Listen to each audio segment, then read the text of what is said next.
ব্যাপারটাকে স্যার আপনি কেমন দেখেন? মানে এটা কি আপনি কোন একটা সিস্টেমে ফেলছেন নাকি স্যার আপনার কাছে যাকে মনে হয়েছে তাকেই আপনি সামনে আনতেছেন পিছনে নিতেছেন, ব্যাপারটা কি স্যার এরকম কিনা? না, আমাকে এখানে ব্যাপারটা হচ্ছে ব্যক্তিগতভাবে যদি আপনি নেন, আমি সে ব্যাপারটা সম্পর্কে মানতে রাজি আছি। কারণ যখন একটা ভালো লোক বাছাই করতে বলা হচ্ছে, আমাকে দায়িত্ব দেওয়া হচ্ছে, সে অবশ্যই আমার পরিচিত বলয়ের মধ্যে ব্যাপারটা থাকবে। যেহেতু প্রশাসনে দীর্ঘদিন কাজ করেছি আমি অনেককেই চিনি যারা এই দায়িত্বটা সামলাতে পারবে। সবচেয়ে বড় কথা হচ্ছে, আপনি যদি 5ই আগস্টে আসেন বা 8ই আগস্টে আসেন, তখন কিন্তু সরকারের শীর্ষস্থানীয় কর্মকর্তা যারা ছিলেন, মন্ত্রী পরিষদ সচিব যিনি ছিলেন, উনি কিন্তু কার্যত উনি সচিবালয়ে যেতেন না, ওনার বাসভবনে মিন্টু রোডে উনি থাকতেন। আমরা কিন্তু ওনাকে নিয়ে যাই, যমুনাতে নিয়ে যাই, এবং উনি কাজকর্ম শুরু করেন। 8 তারিখে বসে উনি শপথ গ্রহণ অনুষ্ঠানটা পরিচালনা করেছেন কারো কারো অনুরোধে। সেই যে অবস্থাটা তখন আমার সামনে যেটা ছিল, তারা এসে হালটা ধরতে পারবে। কারণ যারা উপরের দিকে পদগুলিতে ছিল, যারা সরকারের সুবিধা এত বিশেষ ভোগ করতো, পারসেপশনটা এমন ছিল, তারা সকলেই এই সরকারের সুবিধাভোগী। হয়তোবা সকলেই তেমনটা ছিলেন না, আর সকলকে তেমন পরিবর্তনও করা হয়নি, কিন্তু এমন কিছু লোককে সামনে প্রথম অবস্থায় যাদেরকে নিয়ে আসা হয়, যারা এসে সরাসরি হাল ধরতে পারবেন, তারা কিন্তু সকলেই নিজেদের অবস্থাকে এটা প্রমাণ করেছেন। এদের একজন মধ্যে আছেন মন্ত্রী পরিষদ সচিব হয়েছেন, আমরা তো শীর্ষস্থানে গেছেন, একজন দুর্নীতি দমন কমিশনের চেয়ারম্যান হয়েছেন। আমার মনে হয় বাই দিস টাইম তারা কিন্তু তাদের অবস্থানে ছাপ রাখতে পেরেছেন। স্যার অনেকেই বলে থাকেন যে শেখ হাসিনা কি আর উপরের দিকের সচিব বা উপরের দিকের পদে কাউরে নিছে, যারা যদি না দেখে ডিএনএ টেস্ট করে যে সে খুব আওয়ামী লীগার? এখন আপনার ব্যাপারটা হচ্ছে কি, তখন মানে দীর্ঘদিন পর্যন্ত অফিসারদের সাইকি তো একটা জিনিস চলে গিয়েছিল, যে জিনিসটা আমি প্রায়ই বলতাম, তাদের সূচনা বিভিন্ন গেছে, এখনো বলি যে তারা, আমি বলি যে তোমরা ভুলে গিয়েছিলে যে দেশে সরকার পরিবর্তন হয়। তারা ভেবেছিল যে দেশে এখানে একটা দলই আছে, একজন নেতাই আছে, উনিই থাকবেন, এই দলটাই ক্ষমতায় থাকবে। এটা এদের অনেকেই, যদিও সকলেই না। আর কিছু অবস্থার প্রেক্ষিতে সেদিকে গিয়েছিল, সেই সব স্লোগান দিয়েছিল বা করেছিল। এখানে অনমেরিট দেখা গেছে যে যারা ভালো মেরিটের অধিকারী এবং যারা আসলে মানে ইয়েতে করে নাই, তারা তেমন ভাবে দলীয় ভাবে তারা দলীয় ক্যাডারের মতো কাজ করে নাই, তাদের ব্যাপারে কিন্তু কোনো ব্যবস্থা নেওয়া হয়নি, বরং তারা যোগ্য অবস্থাতে আছে। ফ্যান্টাস্টিক। আমি একটা প্রশ্ন বা একটু মন্তব্য করে আমি একটু প্রফেসর তোফায়েল আহমেদের কাছে যেতে চাই। আপনার কাছে এই মন্তব্য এবং প্রশ্নের ব্যাপারে আপনার মতামত আমরা শুনবো। হচ্ছে যে প্রফেসর তোফায়েল আহমেদকে শুনে এসে আমরা সমন্বয়কদের একজন জনাব সার্জিস আলমের এক ধরনের অভিযোগ শুনছি, আপনি কানে আসছে কিনা। জনপ্রশাসনে আছেন স্বয়ং প্রধান উপদেষ্টা, আছেন তার সহযোগী মাহফুজ ভাই, সরাসরি দায়িত্বের জায়গা থেকে প্রভাবিত করছেন আলিমা মজুমদার এবং তার পিএস আহসান কিবরিয়া। আহসান কিবরিয়া শেখ হাসিনার প্রধানমন্ত্রী কার্যালয়ের 1 মেয়াদের পরিচালক, 2 মেয়াদের পরিচালক, ইত্যাদি ইত্যাদি ইত্যাদি।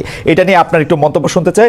আরেকটা জিনিস যেটা হচ্ছে যে আমাদের দর্শকরা অনেক মন্তব্য করেছেন, তারা আমাকে অনেকগুলি চিঠিও লিখেছেন, সেটা হচ্ছে 43তম বিসিএস এর 227 জনের বাদ পড়া প্রসঙ্গে এবং 321 জন সাব ইন্সপেক্টর, আপনার নিশ্চয় জানা আছে যে তাদের আসলে পদ না পাওয়া প্রসঙ্গে। এইটাও আমরা আপনার কাছে একটু শুনতে চাই। আমরা একটু প্রফেসর তোফায়েল আহমেদের কাছ থেকে আসি স্যার আপনার কাছে।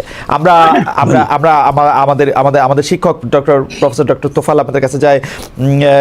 তিনি এখন স্থানীয় সরকার সংস্কার কমিশনের প্রধান এবং দীর্ঘকাল ধরে স্থানীয় সরকার বিশেষজ্ঞ বলতে আমরা যে শব্দবন্ধ বানিয়েছিলাম সেটা ডক্টর তোফায়েল আহমেদের সঙ্গেই যায়। আমরা প্রচুর কোট নিয়েছি আমাদের সাংবাদিকতা জীবনে তার কাছ থেকে। এখন তার কাছ থেকে একটু জানতে চাই যে চেয়ারের ওই পাশে বসে, যে আওয়ামী লীগ আমলে নির্বাচন হওয়ায় সিটি কর্পোরেশন ও পৌরসভা ভেঙে দিয়েছে অন্তর্বর্তীকালীন সরকার, ইউনিয়ন পরিষদ বহাল রাখা হলো, অনেক চেয়ারম্যান মেম্বার পলাতক, অনেকে কারাগারে। এই 4-5 মাসে স্থানীয় সরকারের সেবা পরিস্থিতি নিয়ে আপনার মূল্যায়ন কি? অর্থাৎ যারা মানে মানে তারা তো কেউ এখন নাই, এখন প্রশাসক দিয়া স্থানীয় সরকার কেমন চলতেছে স্যার যদি একটু বলেন প্রফেসর তোফায়েল আহমেদ। ধন্যবাদ। প্রথম কথা হচ্ছে, এটা একটা ব্যতিক্রমী দেশ, দুনিয়ার কোথাও এরকম কোনো ঘটনা ঘটে নাই যে বায়তুল মোকাররমের খতিব থেকে দেশের প্রধানমন্ত্রী, সমস্ত এমপি মন্ত্রী, ইউনিয়ন পরিষদের চেয়ারম্যান মেম্বার থেকে আরম্ভ করে সিটি কর্পোরেশনের মেয়র সবাই এক জায়গায় পালিয়ে যায়।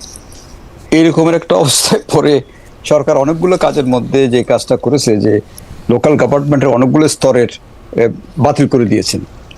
তো ওই সময়ে ওই জিনিসটা কি কতটুকু ভালো হয়েছে কতটুকু মন্দ হয়েছে এটা আমি জানি না, কিন্তু আমার একটা সাজেশন ছিল প্রথমেই যে যারা আপনারা একটা আলটিমেটাম দেন যারা দেশে আছেন, যাদের প্রতি মানুষের আস্থা আছে, যাদের সাহস আছে, যারা সৎ হিসেবে নিজেদেরকে দাবি করতে পারেন, তারা এসে বসুন। আর যারা আসতে পারবেন না একটা সময়সীমার মধ্যে, তাদের পদগুলো শূন্য ঘোষণা করে দিন, এবং সেই শূন্য ঘোষণা করে সেই পদে সময় সুযোগ মতো নির্বাচন হবে। স্যার আমার একটা ছোট প্রশ্ন আছে, যে এই সিটি কর্পোরেশন এবং পৌরসভার যে ভেঙে দেওয়ার সিদ্ধান্তটা তাহলে কে নিলেন, মানে প্রফেসর ইউনূস?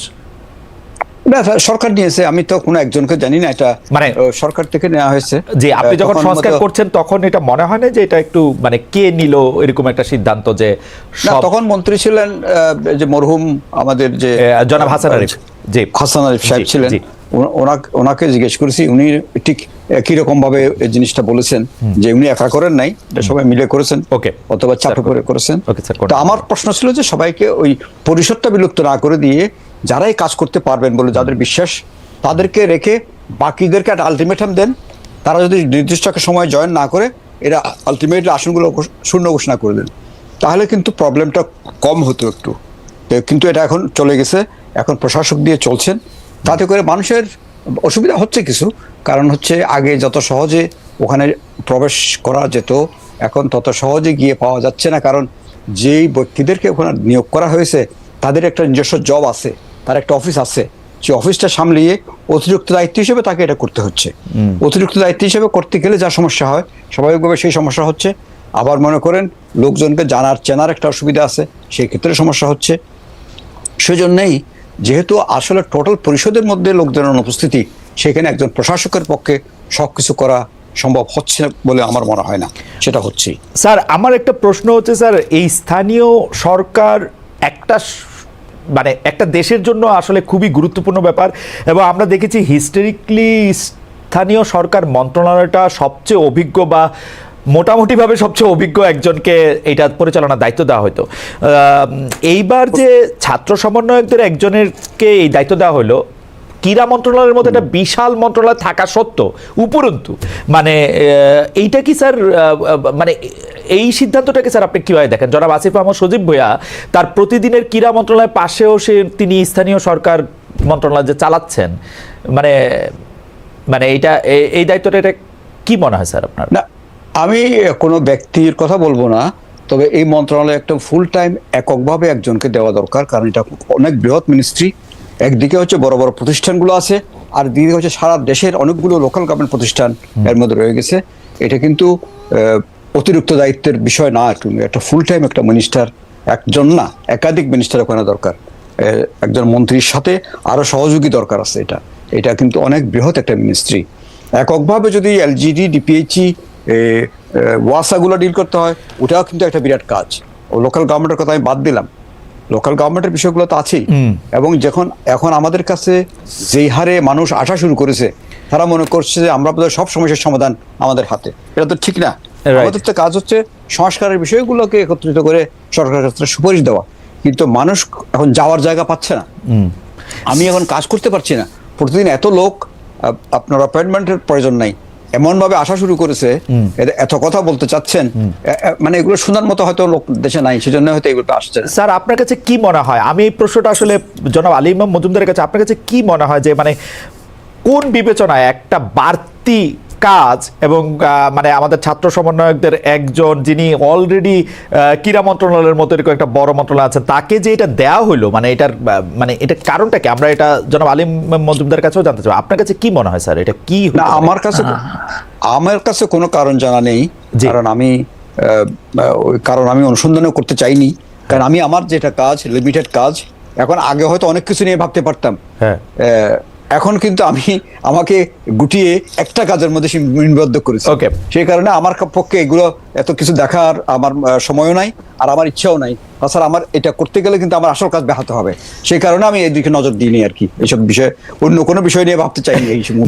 না, fair enough. Professor Tofail Ahmed, আপনাকে ধন্যবাদ। আমি জনাব আলী ইমাম মজুমদারের কাছে আগে যে প্রশ্ন রেখে গেছিলাম, তার আগে এই প্রশ্নটা একটু করতে চাই যে মানে এলজিএডি মানে একটা বাড়তি দায়িত্ব হিসেবে দেওয়ার কারণটা কি স্যার? আপনি তো ক্যাবিনেটে বসেন। এটা না, ধন্যবাদ আপনাকে। আমি না ক্যাবিনেটে বসি না, আমি তো উপদেষ্টা পরিষদের যেটা বলছেন আর কি, যদি ক্যাবিনেট বলা হয় এটা একদম জি, এখন তো ক্যাবিনেট। জি জি, ক্যাবিনেট এটা। জি। এখন যেটা হচ্ছে কি, এখন এটা প্রধান উপদেষ্টা প্রেরোগেটিভ, কাকে কোন মন্ত্রণালয়ের দায়িত্ব দেবেন। এখানে কিন্তু 3-4টা মন্ত্রণালয়ের দায়িত্ব সম্পন্ন লোক আছেন। আবার আমাকে যদিও একটা মন্ত্রণালয়, এটা চ্যালেঞ্জ এত বেশি, আপনি বুঝতে পারছেন। জি, ফুড সিকিউরিটি জিনিসটা পৃথিবীতে সবচেয়ে গুরুত্ব দিয়ে দেখা হয়। অবশ্যই। আমাদের এখানে খাদ্য ঘাটতি হয়ে গেছে, আকস্মিক বন্যার জন্য চালের ঘাটতি হয়েছে। গম তো আমাদের এখানে 70 লক্ষ টন, চাহিদার মধ্যে 10 লাখ টন উৎপাদন করি, 60 লাখ টন আমাদের আমদানি করতে হয়। ওইসব বেসরকারি সেক্টর এখানে বড় অ্যাক্টর, আমরা ইয়েতে আছি। তো আমার এইগুলি নিয়েই কিন্তু আমি প্রচন্ড হিমশিম খাচ্ছি একটা নিয়ে। এখন যুব ক্রীড়া মন্ত্রণালয় খুব বড় মন্ত্রণালয় না, অ্যাক্টিভিটিস খুব বেশি না। স্থানীয় সরকার মন্ত্রণালয় বরাবরই একজন মন্ত্রী থাকতেন, একজন প্রতিমন্ত্রী মাঝে মধ্যে থাকতেন। আমার মনে হয় ওনাকে প্রধান উপদেষ্টা যথেষ্ট কম্পিটেন্ট মনে করে উনি দিয়েছেন।